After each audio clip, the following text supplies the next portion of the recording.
Okay, cool, Ralph. We are recording. Great to see you again. Good to see you too. So just for everyone's benefit, Ralph and I picked a topic for today, and maybe it would be, I think it'd be useful for folks if you can talk a little bit about the community that you work with. I know you work with a couple different communities, but particularly around body pain and things like that. Can you say a little bit about that before we dig in? Sure. Is there anything in particular in So terms of chronic pain? So yeah, just like, who is that community, so that maybe people who are listening might go, oh, I've got some of that, or Yes. Um, for the most part, the community that I work with are people who struggle with chronic pain and some autoimmune conditions, primarily autoimmune conditions that are also linked to some form of chronic pain as well, such as ankylosing spondylitis or even just arthritis in general. Mm, And basically, what I do there is that I help people find a way to allow their body to heal itself by itself, exploring the mind body connection, exploring repressed negative emotions, so they call them, and exploring belief systems, especially belief systems, because a lot of the times uh, what we consider to be distress is usually triggered by what we believe. There's some mm, people that two people could be experiencing the same exact thing, and one person is having a ball while the other one is falling apart. And that boils down to perception and what's in their belief system. So we explore beliefs, and as a result of that, there's also a soothing effect when it comes to the level of stress that the person has. Less stress allows the body to have that space to find its way back to natural health. great, thanks. That's a great intro, and it really leads into what we were going to talk about today, which is beliefs and kind of Mhm. how they affect folks in your community and people in general. And um, what occurred to me as you were talking is the relationship at times between a belief and a particular state that it may trigger. Um, Mhm. uh, a coach years ago shared with me that, he said, uh, whenever you're experiencing anger, there's typically an unmet expectation Mhm. that hasn't been noticed. Um, and so it's very interesting when I would get angry, I'd stop and say, okay, am I holding an expectation that's somehow been broken, or it could even be a standard, which I would say is an expectation that you're holding through time. Yes. And I'm not saying these things are good or good or bad, but they have a ramification, because now your body has, or your mind has something to react to. Yes. Um, so okay, obviously your clients have a lot of beliefs that uh, do good things and bad things in their world, and I would say my clients do as well. So let's. I think the place that I'd like to start is, how do our clients, how do people notice their own beliefs? How do you kind of bump into them or tease them out in the coaching process or in their life? Well, the first step for me is helping them become aware that they believe what they believe, Mm, especially if there's a conflict, because some people believe some things and no, no, wait, no, that's not what I mean by that. And they kind of believe the opposite at the same time. So if there's a conflict, or if they're just not aware that this is the belief that they're holding, we start there. And for me personally, I like to just stay curious, ask a whole bunch of questions, and just keep that space that would allow that person to go, wait a minute, that doesn't make any sense. And at that moment, usually they don't say that doesn't make sense. Usually they say, wait, I'm confused. I'm mm, confused now. That moment of confusion gives that person, usually, not always, but usually gives that person a space to really question what is it that they believe and how is it serving them in the long term. And then from Mhm. there, we explore further how we can shift the belief if necessary, or just let it go altogether. Yeah, and what occurs to me is I think uh, some beliefs are not very flattering, Hmm. and so That's right. I think people have a lot of judgment about their beliefs. That's right. Um, like I would have a lot of judgment when I would find myself judging people. Yes. Right? I'd be like, oh no, I'm not. I don't judge people, or judging is bad, and I shouldn't be doing that. And so it creates a little loop, and Yes. unfortunately, because of the judgment or shame that I'm feeling about that, makes it harder to actually work with it. Exactly. Because there's tension there. Yeah. As long as you're fighting your own thoughts. So ultimately, we're talking about beliefs, and textbook definition of a belief is a thought on replay that repeats itself over and over and over. So Mm, if you're having tension about your own thoughts or your own beliefs, as we're calling it in this call, it makes it really difficult. It makes it difficult to explore what is it that's holding you back. What is it that's making you sick? What is it that's keeping you stressed? It's important to have that space to just recognize it, see it for what it is, and then take your time moving on from there. mm. Um, and there are many different types of beliefs, right? So uh, we were talking the other day. People have uh, beliefs about themselves, Hmm. about their identity. Hmm. Like, I'm this type of person. I'm that type of person. People have beliefs about people in general. People should do this or should not do that. Yes. Um, those are in that category of expectation or standards. Hmm.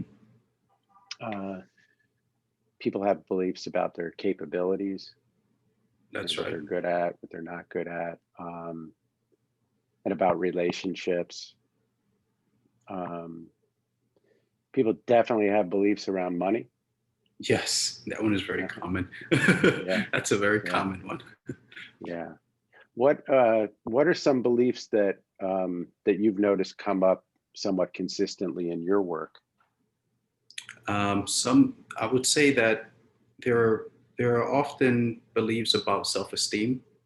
Mm, Like beliefs of about not being good enough, and obviously for someone who struggles with that, a lot of times, as we mentioned earlier, if there's tension, if there's anxiety about what you're thinking, about your beliefs, a lot of people who hold those beliefs and have some form of somatic symptom, some type of pain or ache that helps them cope with it, a lot of times they're not even aware that they have that belief. So they just go straight into uh, some type of reaction. It may be like a panic attack or anxiety or anger or just avoidance altogether.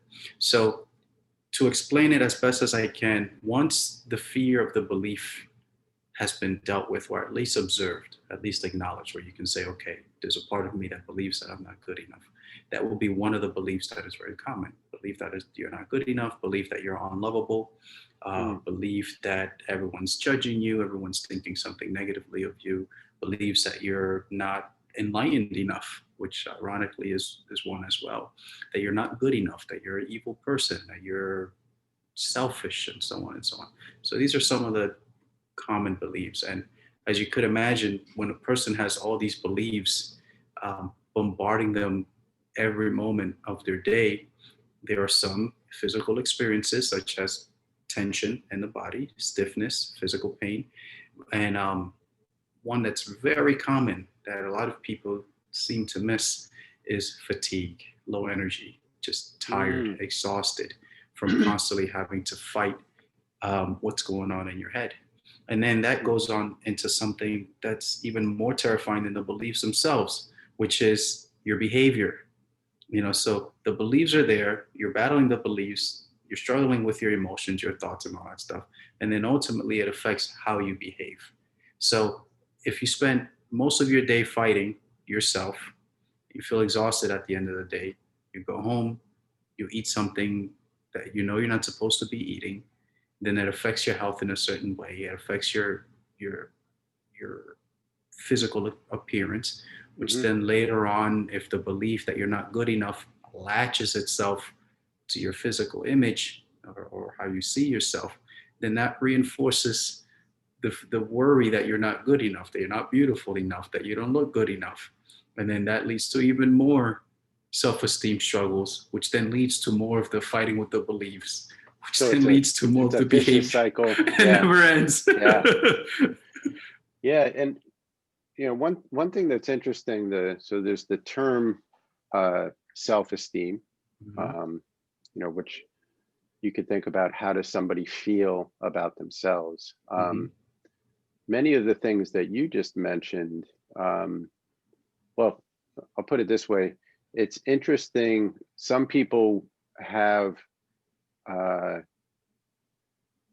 feelings about themselves, and they're the one who has the standard. Like, mhm, okay, I like myself, and I'm the one who's making that determination, or mhm, or I'm good enough, and again, I'm the one who's setting the standard. mhm. Many people are holding external Yes. authorities, whether it's society, a parent. I'm not good enough because I've internalized that external um, Idea, right? standard or critique, or uh, so that can create a bunch of issues. And I uh, I do want to point out some potential good news here, which is, you were saying that this can take a tremendous amount of energy, and Yes. a great example is, like, if I'm not feeling good enough, say around coworkers, I'm going to be doing a lot of work, Yes. perhaps managing myself to be good enough. It's a lot of Yes. effort. And if I can finally kind of loosen that a bit, then it frees all this energy. Like, I don't have to spend all that energy on that. So it frees energy again, and you can start to reclaim some of that for yourself, which is Mm, great. that's right. Um, Now, Ralph, you mentioned that very often one of the first steps is, identifying or noticing the belief, and then really just observing it. Is Can you say more about that? And it is, in the way you work, is that the first step in transforming that, or? Yes. That's usually the first step. All depends on where the person is on their journey. But it's very simple. Some people do well with journaling in third person, just getting an idea of what these experiences are like. Other people do better with conversation. You just have a conversation and someone helping them reflect on what they just said. So wait, let me get this straight. You said that sometimes you feel this way. Yes, okay. Are there times where you don't feel that way? And the person may have a moment where they go, wait a minute, there are times where I don't feel that way. And then we can help them shift, get a better understanding of what are those times like where you don't feel that way. What's that experience like? And then it turns out that maybe the person never had this issue to begin with.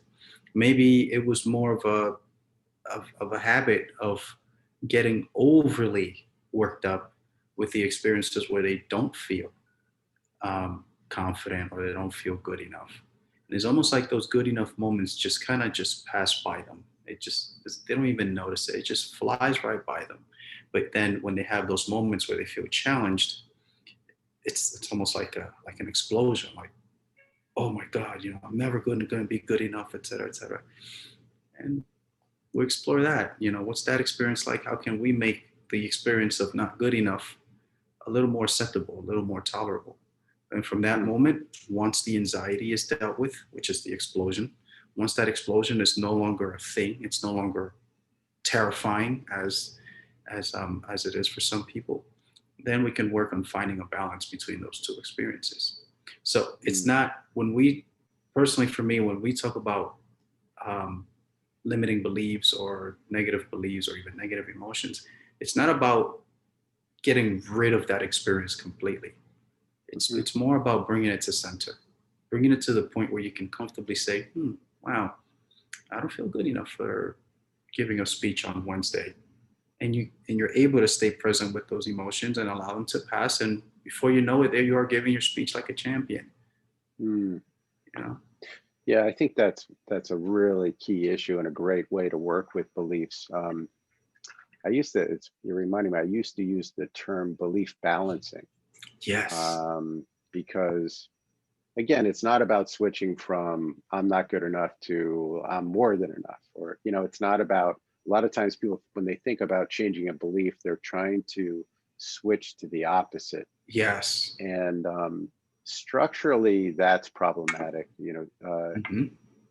Steve Andreas, who obviously did a ton of work around beliefs and identity, uh, I think it was Steve Andreas was saying that if you try to state it as your new belief as an absolute, it's very easy to knock that down.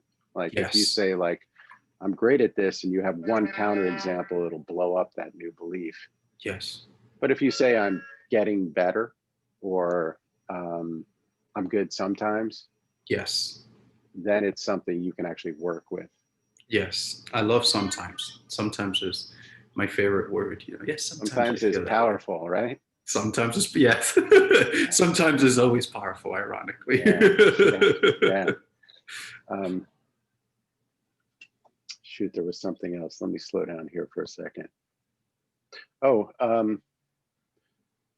one thing that I found really useful when I first learned this, and you were sort of talking about this in a certain way, is that one way that beliefs are held in our experience is through a collection of reference experiences. Yes.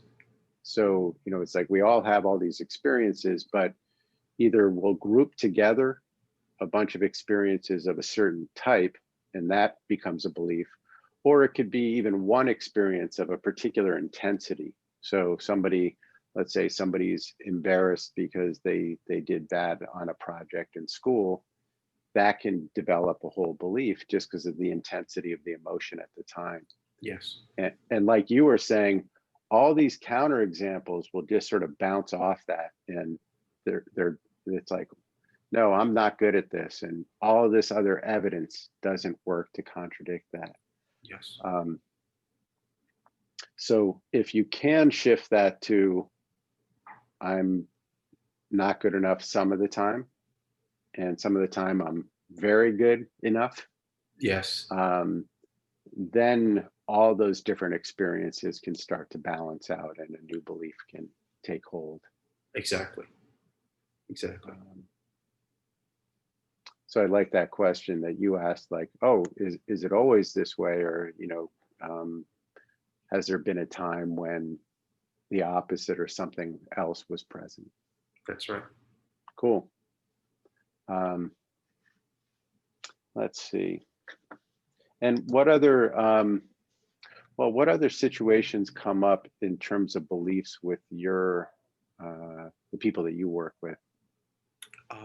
Other situations in terms of belief, I know I mentioned earlier behavior, and we gave the example of, you don't feel good enough, you feel exhausted, you come home, you don't even have the energy to make yourself a meal or exercise, or even practice something that on the internet is very popular, which is the term self-care. It's really hard to practice self-care when you spend the entire day battling your thoughts and your emotions and all that extra stuff. I would say that being more open to experiencing your vulnerable points and those emotions that you're pushing away, to allow yourself to be more open to that, is a more effective form of self-care than having to go home and meditate because you're exhausted from fighting yourself all day. So it's a bit of a paradox when you think about it. You spend the whole day fighting yourself, then at the end of the day you want to self-care and meditate and do stuff. you know it's too late. You already spent most of your day beating yourself up. But another form of behavior that comes up often is also social interactions. How people, because of those beliefs, behave around other people. Mm-hmm. For example, there are some beliefs that will unconsciously influence a person to be a people pleaser. and their thing is just people pleasing, and being a goodist and trying really hard to make sure that everyone around them is happy, that everyone around them, sees them as a good person, that everyone around them is enjoying themselves, and being around them. And then this brings about yet another challenge, which is the ability to comfortably set boundaries and comfortably say no and Yeah. comfortably practice self-care in real time and be able to say, hey, thank you all for coming. So happy to have you guys here. Drinks are over there. The sandwiches are over there. Serve yourself, because I'm going to sit down now and enjoy my buffalo wings. The person who doesn't know how to do these type of things, people pleasing and doing all these things, they struggle with setting boundaries and saying no comfortably. And sometimes even if they're able to say no, as I had someone mention in the group recently, once we're done with the video, I'll send him the link so he can see it. He said, am I the only one that when I say no to someone, I feel guilty about it, and I struggle with that. How can I, I'm working on it. How can I just be able to say no and not feel guilty about it? So perhaps that could be a question for you. Maybe you can answer it for him, and I'm sure he'll appreciate this video once he sees it. Well, I think there are a couple things about that. One is, I'm wondering if he's feeling guilty or if he's feeling a little bit divided. Sometimes, maybe a friend asked me to do something, and for whatever reason, I have something else going on, and I would like to go with them. And maybe if it's a favor, I would like to do the favor. So what I'm really feeling in saying no, perhaps, is a little regret that I can't do that. I'm intentionally slowing this down. So, so for that person, maybe they could say to the person, look, I would genuinely like to do this with you, and yet right now I can't. And, and I would recommend that people experiment with really small examples that are very low stakes, so that when the stakes are a little bit higher, they're good at it, and they know how to do that. So I think that's one thing that's really important in setting boundaries. And another thing I've noticed over the years is some people very often, when we say no or something like that, we feel like we have to give a reason. And that may or may not be useful.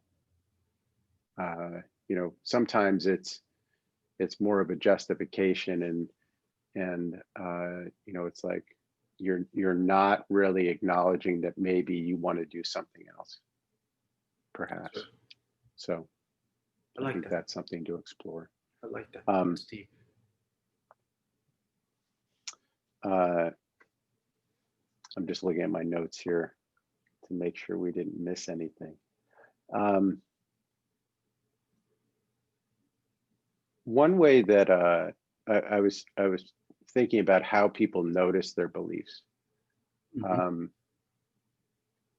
One way that I notice some of my beliefs is in relation to things that I'm trying to do in my life. So if I'm, let's say I want to, I have a new goal. I want to go get something. I want a new keyboard. I do want a new keyboard. I may notice any of the things that are sort of coming to mind that are getting in the way of me just going to do that. So for example, I might think, well, yeah, I'd like to get that keyboard. However, that would be kind of decadent. I don't. So that points out a belief that I feel that that's decadent, or maybe it's something about I don't deserve that. Oh, I see what you're saying. So, so I'm using my reaction to my goal as a point of entry to kind of explore what beliefs might be there. Mm-hmm.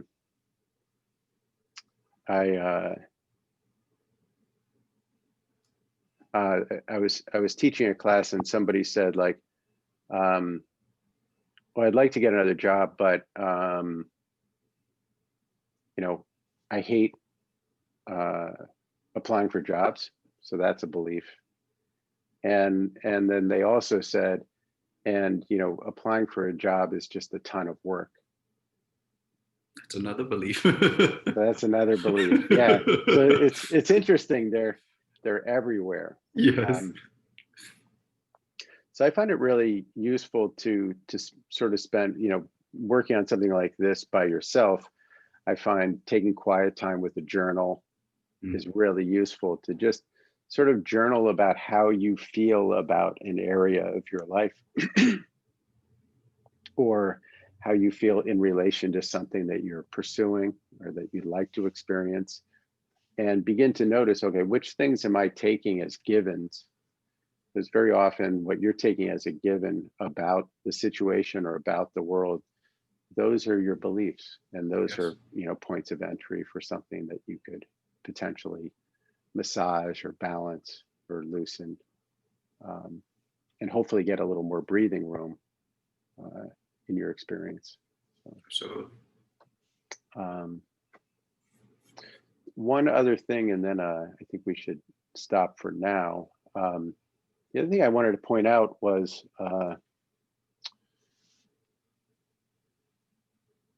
very often a person, like we were talking about self-esteem, and a person may have certain feelings about themselves, and they also have their reaction to that belief. yes. So, you know, it's like, it's bad enough if you have low self-esteem or you feel bad about yourself. And very often then people will have judgment about feeling bad about themselves. And then they feel worse. Yeah. And, you know, I think what was so comforting about a lot of 80s coming of age movies is the feeling of community that, oh, I'm not the only one who struggles with identity issues. That's You know, right. you start to, instead of feeling embarrassed about your belief or self-shaming about your belief, you feel like you're part of a community, like that is something that we all experience. So that's another right. can be another doorway, or at least having a sense of humor and some compassion for the parts of ourselves that you know have different feelings about ourselves. That's right. That's my favorite one. Self-compassion is key. Self-compassion, yeah. And it's like you were saying, that all day the person is struggling with that belief, and when they're struggling, they're not really allowing themselves to feel it. That's right. You know, it's okay for a moment to just notice what it feels like to feel down on yourself. Yes. You know, it's bad enough that you're feeling down on yourself, but then to not let yourself just own that for a moment and see, what does that feel like? And then it can sort of move through you. So that's right. And then at that point, that's what we have to explore beliefs about identity, you know, who we are.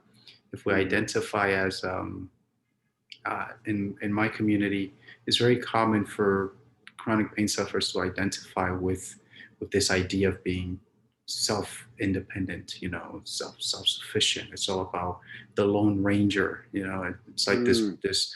You ever seen these Bruce Lee movies where he goes into the island and he beats up like an entire island of black belts all by himself?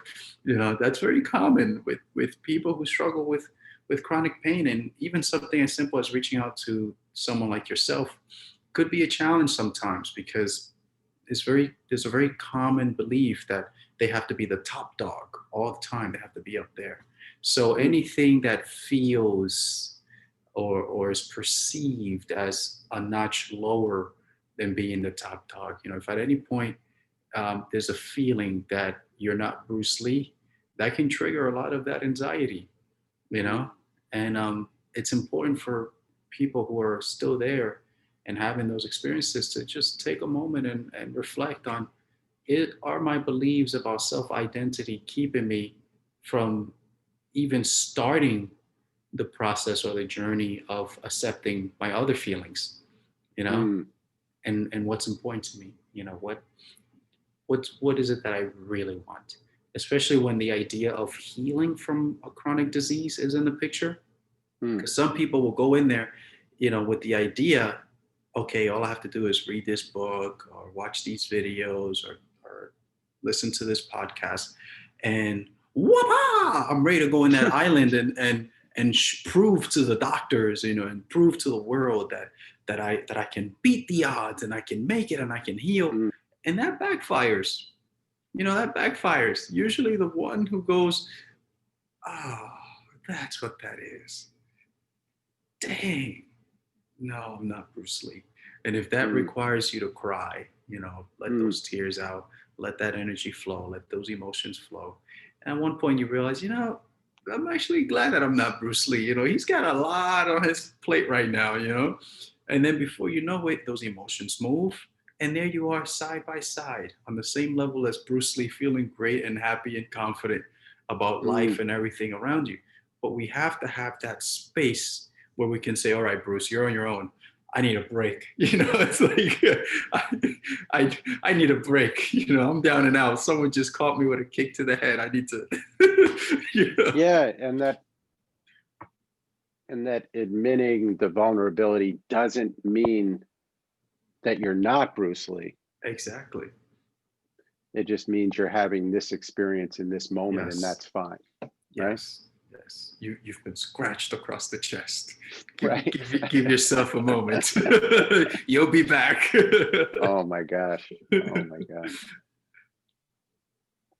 All right. Well, I think that's a good place for us to pause for today. Good. Well, thank you. I really My enjoyed pleasure, that, brother. as Thank you. always. Thank you Okay. for having me. And speak to you soon. Have a good one.